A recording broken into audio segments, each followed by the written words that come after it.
It's looking more and more like the Chicago Bears won't have Kmet or Darnell Mooney on Sunday against the Atlanta Falcons. So we're putting together a game plan for how the Chicago Bears can still win without having two of their top weapons. You are Locked On Bears, your daily Chicago Bears podcast. Part of the Locked On Podcast Network, your team every day.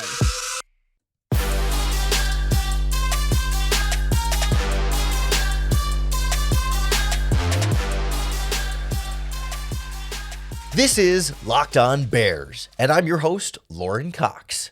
I'm here to bring you your daily, in-depth Chicago Bears news and analysis. You can follow me on Twitter at CoxSports1. You can follow the podcast on Twitter at Locked On Bears. You can find Locked On Bears on any and all of your favorite social media platforms, including the Locked On Bears YouTube channel, where you can keep up with all of our daily video podcasts as well. Thanks for making Locked On Bears your first listen today. We're part of the Locked On Podcast Network, your team every day. Today's episode is brought to you by LinkedIn Jobs. LinkedIn Jobs helps you find the qualified candidates you want to talk to faster. Post your job for free at linkedin.com/lockedonnfl. That's linkedin.com/lockedonnfl to post your job for free. Terms and conditions apply. On the show today, we look at what the game might look like for the Chicago Bears, potentially without Darnell Mooney and Kmet, the two top weapons, or two of the top weapons for the Bears, not practicing on Wednesday or Thursday as we record this podcast. We don't know their exact game status, but when those guys are not participating in practice at all, certainly doesn't look likely that they'll be able to go. And if they are able to go, definitely not going to be at 100%. So we'll look at what this Bears offense might look like without them. We'll look at what this Bears defense needs to do against a Falcons offense that certainly has some big-time weapons to be weary of. And then we'll go into some of the specific one-on-one matchups on both sides of the ball that will go a long way towards determining who wins this game. But I want to start with a Bears offense likely missing Kmet and Mooney. As far as the injury report goes, they're the main guys there. Lucas Patrick was limited with a knee injury, but presumably trending in the right direction here and should be good to go. Equinemius St. Brown's practicing with an injury. And for the most part, this Bears team is really healthy. Tevin Jenkins practicing in full as he's dealing with a concussion, so he could be ready to return against the Falcons. It's mainly Mooney and Kmet. And while certainly DJ Moore is your top target, your top weapon, and the most important non-quarterback in this Bears offense, you're certainly going to be missing something valuable by not having Kmet, who's coming off of a great game just this past week against the Arizona Cardinals, and Darnell Mooney, who has been struggling, but still offers, at the very least, a threat, if not someone who we still think is capable of some high-level wide receiver play. But as we go into this matchup with the Atlanta Falcons specifically, this is a team that's very zone-heavy in terms of coverage and how they defend opposing quarterbacks. They don't stick into a lot of man-to-man. They do some, right? It's not 0%, but it's on the lower end of the league. So it's going to be a lot of zone dropping back for Justin Fields, which I think will be a good test for him in terms of seeing how well he's able to do more anticipation type throws. I believe, I don't have the numbers in front of me, but I believe every touchdown he's thrown this season has been against man coverage or has been in the red zone. But I don't know that he's thrown a touchdown against a zone coverage play so far this season. It doesn't mean he hasn't been able to move the ball against zone. It just so happens that some of his best stuff is at man because he's a quarterback who needs to see it before he can throw it. It doesn't always anticipate early enough to get perfect timing and spot placement against zone coverage. It doesn't mean he can't do it. It's about consistency and how often he does it. But he's much better against man coverage. And so when it's a lot of zone, it's going to test some of his anticipation there, especially when there's a good free safety back there like Jesse Bates, who's having a really great season for them on the back end, intercepted a lot of passes and will take advantage of mistakes that the quarterback makes. With that zone also means there's going to be a lot of eyes on the quarterback. You know, in man coverage, you're turning your back to the quarterback and running with the receiver. In zone, you're watching the QB. So if he takes off and scrambles, you're more able to respond to that. It doesn't mean it's going to eliminate the scrambles by any means. And we've seen the Atlanta Falcons struggle this season against mobile quarterbacks. So it's still going to be a big part of Justin Fields' game and Bears' offensive game plan in this game. But there will be more eyes reacting to Fields. So maybe does that mean fewer explosive scrambles? Or you just got to make a couple guys miss, whether it's man or zone coverage. Eventually they find him anyway, but maybe some less clear and obvious scrambling lanes and maybe slightly fewer big play scrambles as a result. The Falcons don't blitz a ton. They blitz about as much as the Bears, so, a little bit here and there. They don't really do a lot of cover zero all-out blitzes, though. They like to leave at least one safety in there. Do a lot of two deep safety coverages. Bates is roaming around there pretty much at all times. So if the blitz comes, it's not going to be like overload everyone there, which might limit Fields a little bit more, which we saw the Cardinals do a lot of last week. They're a heavy pressure team. We've seen the Vikings do a lot of that against Fields as well. There shouldn't be as much of that here against the Falcons, which should give Fields some time here in the pocket. And to me, then, it's all about the timing with DJ Moore. Like getting him perhaps matched up on the Falcons' rookie cornerback, Clark Phillips, can be advantage there. Like, obviously, the Falcons want A.J. Terrell on him as much as possible, but they kind of move their guys around, and the Bears move their receivers around. So it's not going to be a shadow-type situation where Terrell follows DJ Moore all over the field. So getting some of those matchups with the rookie cornerback and then having really precise timing between a quarterback and a number one receiver that has spent a lot of time working together this season should be the key for this Bears offense getting the passing game going. Yeah, we're going to see more Tyler Scott, I'm sure. And we saw Tyler Scott and Fields start to have some connection in the fourth quarter against the Browns a couple of weeks ago. So it'd be nice to be able to build on that at the receiver position. But it feels like it's going to be a DJ Moore heavy day for this Bears passing game because not a lot of the rest of the receivers really give you a ton of confidence in that regard. Same kind of thing at tight end. I don't know that we at home trust Robert Tonyan all that much, given generally how poorly he's played this season, but then specifically how he dropped that deep bomb against the Cleveland Browns. I'm sure the Bears will go to him. I'm just not going to have high expectations for him to produce a ton in Cole Kmet's spot. And obviously, Mercedes Lewis has limitations at almost age 40 now. He's not going to be Cole Kmet out there. But I'm curious to see how they scheme up this offense, because so often Kmet is in the right place at the right time on a route concept to be open, and it works out very well for him. And if you put someone else in some of those same positions, can they recreate some of what Cole Kmet does? I mean, how much of it is Cole Kmet individually running a great route or being faster than someone, and how much of it is him doing exactly what's told of him to a very high level? And can someone else like Robert Tonyan maybe come in and unlock a little bit more of Robert Tonyan of years past? Or are we just going to see, man, no one but DJ Moore can do anything in the passing game in this Bears offense, and it's going to be another heavy dose of running the ball with Khalil Herbert, Roschon Johnson, maybe Deontay Foreman, and Justin Fields, kind of carrying the offense along as best they can, given the lack of consistently proven depth anywhere else on the roster that'll be healthy for this game against the Falcons. They'll need somebody to step up. And to me, Tyler Scott feels like the most likely guy there. I don't know that Equanimeous St. Brown or Velus Jones or Trent Taylor have it really in them. And Robert Tonyan has it in him. I don't have a lot of reason to be confident in him in this game. So it's the DJ Moore show, and the Falcons know that too. So you can be sure they're going to key in on DJ Moore quite a bit. And it's up to Luke Getsy and Justin Fields to find ways to make it work without Mooney and Kmet. A lot of that, too, then needs to come from the Bears' defense, not only holding down the Falcons' offense and not letting them score much, but maybe gifting the Bears' offense some better field position and extra possessions via turnovers or just generally high-level defense. We'll look at what this Bears' defense can expect against the Atlanta Falcons' offense next on Locked On Bears. This episode of Locked On Bears is brought to you by our friends at LinkedIn Jobs. When you're hiring for your small business, you want to have as many top-tier candidates as possible to interview. And that's why you have to check out LinkedIn Jobs, because they have all the tools to help you find the right professionals for your team faster and for free. I'm on LinkedIn. I bet you're on LinkedIn. And if you're not, many of your friends, family members, and coworkers are all on LinkedIn. It's a vast network of more than 1 billion professionals, which makes it the best place to hire. It's not like just another job board here. LinkedIn knows that small businesses are wearing a lot of different hats, and so you might not have a ton of time and resources to focus in on hiring. So LinkedIn made the process intuitive, quick, and easy. They even just launched a feature that helps you write job descriptions to make the process go that much faster. Post your job for free at linkedin.com/lockedonnfl. That's linkedin.com/lockedonnfl to post your job for free. Terms and conditions apply.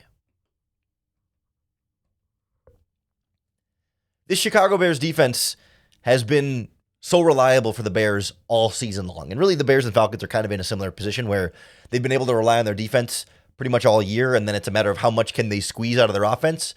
And, if their offense doesn't turn the ball over and their defense does generate turnovers, generally it's a pretty close to winning formula for both of these teams. And that's kind of what we're looking at here, right? Okay, with no Cole Kmet, no DJ Moore, I don't think we're expecting this Bears offense to go take on a top 10 defense like the Falcons and put up 35 points and win a shootout.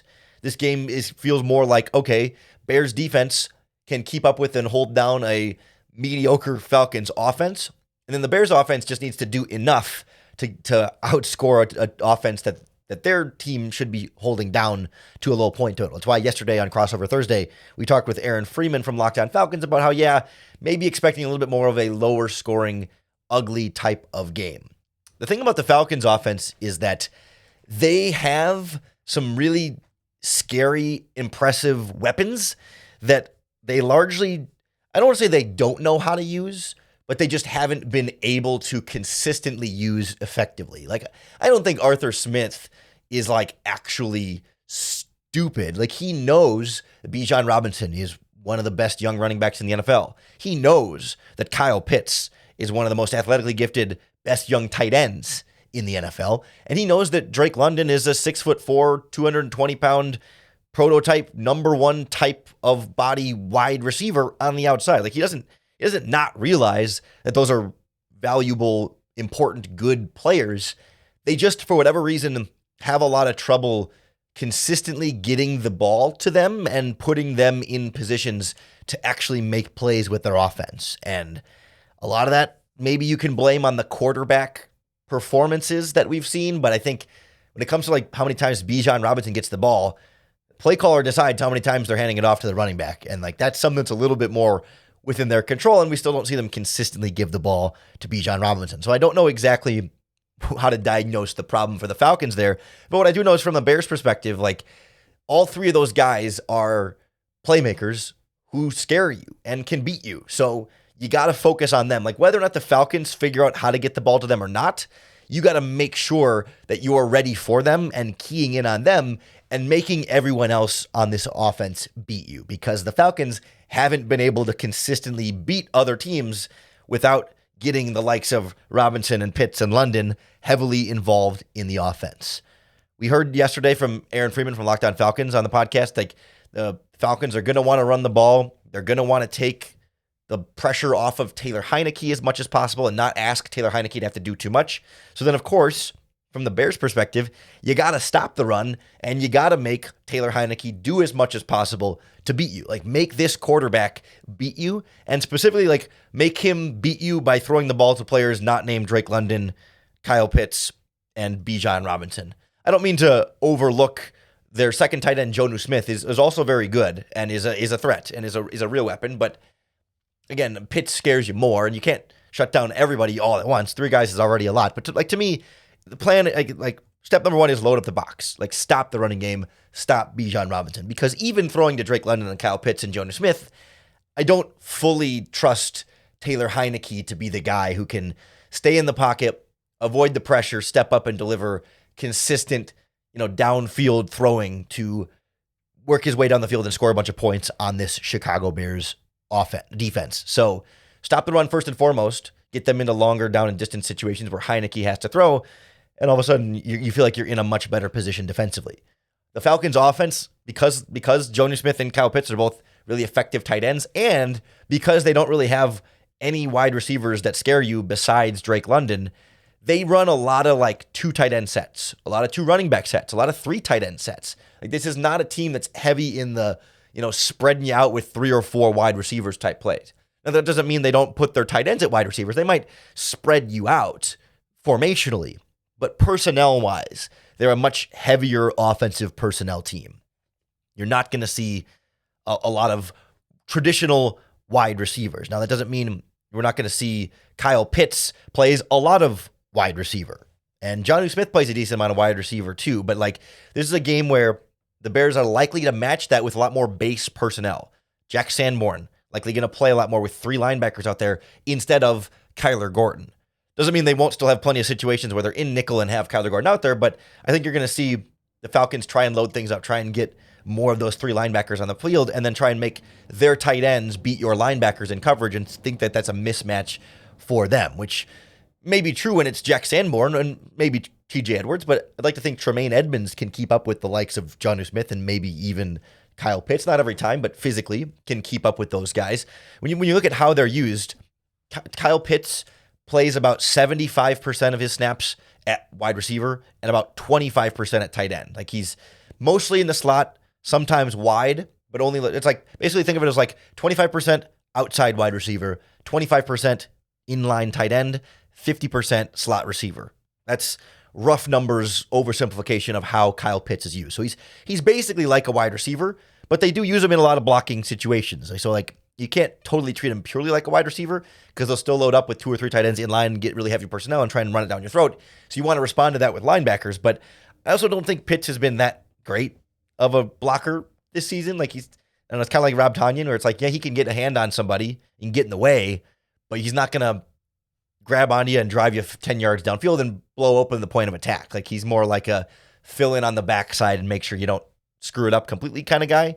And honestly, like Jonnu Smith is not that great of a blocker either, but you still have to be ready. Like loading up personnel is still personnel. Like you can't put, these guys are 6'4" plus 240 plus pound people. You can't put a small cornerback against them in the running game and expect that they're not going to be able to move the ball on the ground fairly consistently. Even Jonnu Smith plays about 50% of the time out at receiver and not just purely inline tight end. Like if you think about like compared to Cole Kmet, Kmet's about 60% tight end, 40% receiver. Jonnu Smith's like 50-50, and Pitts is like 25% tight end, 75% receiver. But if the Bears are playing more base defense to counteract 2 and 3 tight end sets and 2 running back sets, that tends to mean more base defense means more zone defense, not as much man coverage there, which I think plays well into what the Bears want to do against Taylor Heinicke anyway. Like when you want to test him with those zones over the middle of the field to see if he can properly read what zone it is. Like man coverage is kind of man coverage. You read man, you see everyone's in man. There aren't a lot of different variations of man coverage. Obviously, the deep safeties or whatever, but like if your receiver is being covered in man coverage, no matter where he is on the field, you kind of know that's the guy that's covering him. Whereas with zones, you got to figure out what zone it is, and based on the zone, which players are in what zones, and when your receiver runs through that area, who's going to be covering him and how to throw the ball within that. Like that's sort of the challenge there, right? And we've seen Taylor Heinicke struggle a little bit working the intermediate areas of the field, especially I think against zone. Like this Falcons passing offense with Heinicke is a lot of curls and checkdowns. It's all over the field. It'll be curls to the left, curls to the right, curls over the middle of the field, but it's run 7 yards, turn around, face the quarterback, quick time and get the ball to him. And if that's not open, check it down to the running back in the flat, or sometimes the tight end running to the flat, or whatever it is. That's the majority. It's not like the plurality, but it's the most often where you're going to see them throw the ball. They'll do a lot of other things, but like that's kind of what they like to go to. They'll take some deep shots in there as well, but it tends to all be a little bit more underneath stuff or all the way vertical, and it's that intermediate areas, the deep crossing routes, the digs, and sometimes the deep outs that he just doesn't have quite the juice to be able to get the ball to, where you're going to be able to get your hands on a Taylor Heinicke pass. The Bears will get their hands on a Taylor Heinicke pass in this game. Whether they catch it and make it an interception, different story, but they will get their hands on a Heinicke pass. He's only thrown 1 pick this season, but he has thrown a number of dropped interceptions this season and plays that should have been picked off for whatever reason. And so you're going to get a shot at 1 or 2, and that's what then you can give the ball back to your offense with good field position and try and convert some of those and help make the job a little bit easier when you don't have Cole Kmet and Darnell Mooney. And honestly, like, again, not worried about other wide receivers not named Drake London. I think Jalen Johnson can handle him, and I'm not super worried about the rest of the Falcons offense. So like, seems to me just like clamp down the Falcons offense. Shouldn't be impossible because they're mediocre, and then put your own Bears offense in some better positions to try and make their life easier without Kmet and Mooney, and you should be able to, start to plan your way to a Bears victory. That comes down a lot of times to just winning your one-on-one matchups on both sides of the ball, and we'll go to where some of the most pivotal head-to-head battles will be on Sunday next on Locked On Bears. This episode of Locked On Bears is brought to you by our friends at DoorDash. DoorDash is a delivery service that'll bring you all of your favorites right to your door, whether it's your groceries to keep you from having to make the whole trip to the grocery store. You pick what you want. They'll bring them right to your door. They can do any sort of like convenience store goods like Walgreens, CVS, and also supporting your favorite restaurants in your area, especially local restaurants that might not have their own built-in delivery. DoorDash can go get those for you and bring them right to your door. It's especially handy, I think, in the sort of like post-holidays days here where you're kind of finishing up your leftovers and you're not really feeling like cooking so much. And man, when you can have something brought to your door that also supports a local business in your area, it's a great win-win for everyone involved. So stock up on all of your favorites or make sure you're prepared on game day with our friends at DoorDash. Get 50% off up to a $10 value when you spend $15 or more on your first order when you download the DoorDash app and enter in our promo code LOCKED23. Subject to change, terms apply. Again, don't forget that promo code LOCKED23 for 50% off up to a $10 value on your first order when you download the DoorDash app and spend $15 or more. The Locked On Bears podcast is also brought to you by FanDuel Sportsbook, America's #1 sportsbook. You're running out of time to play with FanDuel this season, but they've got a great offer to get you in on the action now. If you place any $5 money line bet, you bet $5 straight up on any team to win. If you win, you'll get your winnings for your $5 bet, and then FanDuel will give you $150 in bonus bets just for getting that $5 bet correct. So it's a great way to capitalize on your football knowledge. All you got to do is put $5 down and you're going to have more than $150 to play with at FanDuel. Right now, Falcons at Bears. The money line for that is Bears minus 158 if you bet the Bears straight up, or Falcons plus 134. A $5 bet on one of those. You make your bet right, boom, $150 to play with. And you can bet on anything with those 150 bonus bets. All on their FanDuel app that's safe, secure, super easy to use, and a lot of fun ways to play for the rest of this Bears football season with player props, over-under spreads, and a lot more. And of course, all of your favorite sports are there on FanDuel. So check it out for yourself. Get those bonus bets before the season runs out. Go to FanDuel.com/lockedon and finish off this NFL season on a strong note. FanDuel, official partner of the NFL. The Bears have to win some key one-on-one matchups in order to come away with a victory against the Atlanta Falcons. We've talked about some of the big-name players in this game and generally where they might go, but I think there's a couple other slightly underlying matchups here that don't get quite the same attention, but I think will go a long way in a game like this. Like, for example, on this Falcons offensive line, first of all 4 of their 5 starters in the offensive line are on the injury report. They've all been limited at practice all week. Both offensive tackles have been limited with a knee injury, and then their right guard and their center have both been limited with an ankle injury. So most of that offensive line, at the very least, is not going to be 100%. I'm kind of assuming if they're all practicing on a limited basis that they should be good to play on Sunday. I'm not anticipating a giant hole missing on that offensive line, but a banged-up offensive line nonetheless. Obviously, I think if I'm the Falcons, I'm going to be focusing a lot on Montez Sweat versus both of my injured offensive tackles. But to me, I look then, okay, if they're going to use their tight ends a lot and the running backs a lot to probably help on Sweat versus those tackles, then I look to the interior for a guy like Gervon Dexter, who's been hot, who's been playing well, growing, taking steps forward, generating good pressure in really the last handful of games, seems like consecutively. And I also feel like some of the weakness of the Falcons' offensive line is on the interior. Their center, Drew Dahlman, who got mentioned, is limited with an injury. He's just been kind of okay to me. He was a 4th-round pick a couple of years ago, I think 2021, and he's just average to below average. And then their left guard is a rookie, someone we talked about a lot in the pre-draft process, Matthew Bergeron from Syracuse. And he's been okay. I mean, rookie 2nd-round pick. You don't expect him to come in and be a Pro Bowler right away, but he's not terrible. But I think those 2 guys, left guard and center, are kind of where I see the weaker links on this Falcons offensive line. So let's see Gervon Dexter go out and have another big game. Again, with all the focus on Montez Sweat, you should see more one-on-ones then for Dexter and Justin Jones and Andrew Billings. Those guys are a part of this interior pass rush for sure and need to step up and play well in this game, sure. But I want to see Gervon Dexter eat on that interior. Get that pressure in Taylor Heinicke's face, and he's not going to be able to do a lot about it there because we can kind of expect Sweat will get some of his pressure. They're going to focus on him. They won't, they won't shut him down completely, but maybe won't dominate, and that's fine. But if Dexter and Billings and Jones can get some pressure, especially like that center left guard side, I think their right guard, Chris Lindstrom, is much better comparatively. That's where I think I see a big matchup for the Bears to need to take advantage of. Another one for this Bears defense.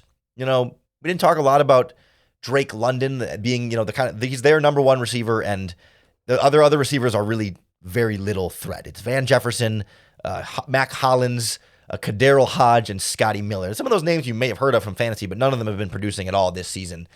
So if I'm the Falcons, I would like my number one receiver, Drake London, away from Jalen Johnson. And that's how most teams have tried to play Jalen Johnson this season, is go after Tyreek Stevenson. Tyreek Stevenson is one of the most targeted players in coverage this season, whereas Jalen Johnson, on a per snap basis, is one of the least targeted players in coverage this season. And so I think the Falcons are going to go after Tyreek Stevenson with Drake London, and sometimes Kyle Pitts and sometimes Jonas Smith. Like, it's not an all or nothing thing, but Tyreek Stevenson is the third most targets of any player in the NFL this season. I think per coverage snap, he's the most targets per coverage snap. I don't have that stat in front of me, but I'm pretty sure that is the case. So Drake London is 6'4", 220 some odd pounds. Like, he's a big physical wide receiver. Maybe he's listed at 213 on the website I'm looking at right now, but still, he's got length. He's got size.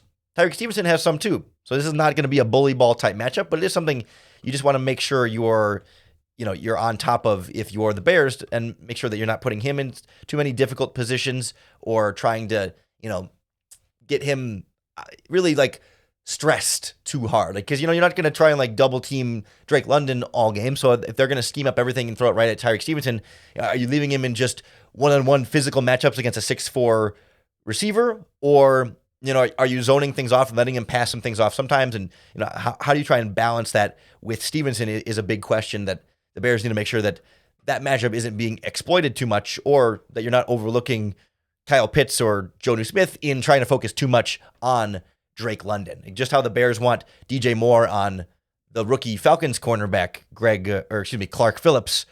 The Falcons want Drake London against the Bears rookie cornerback. Simple enough to kind of anticipate that.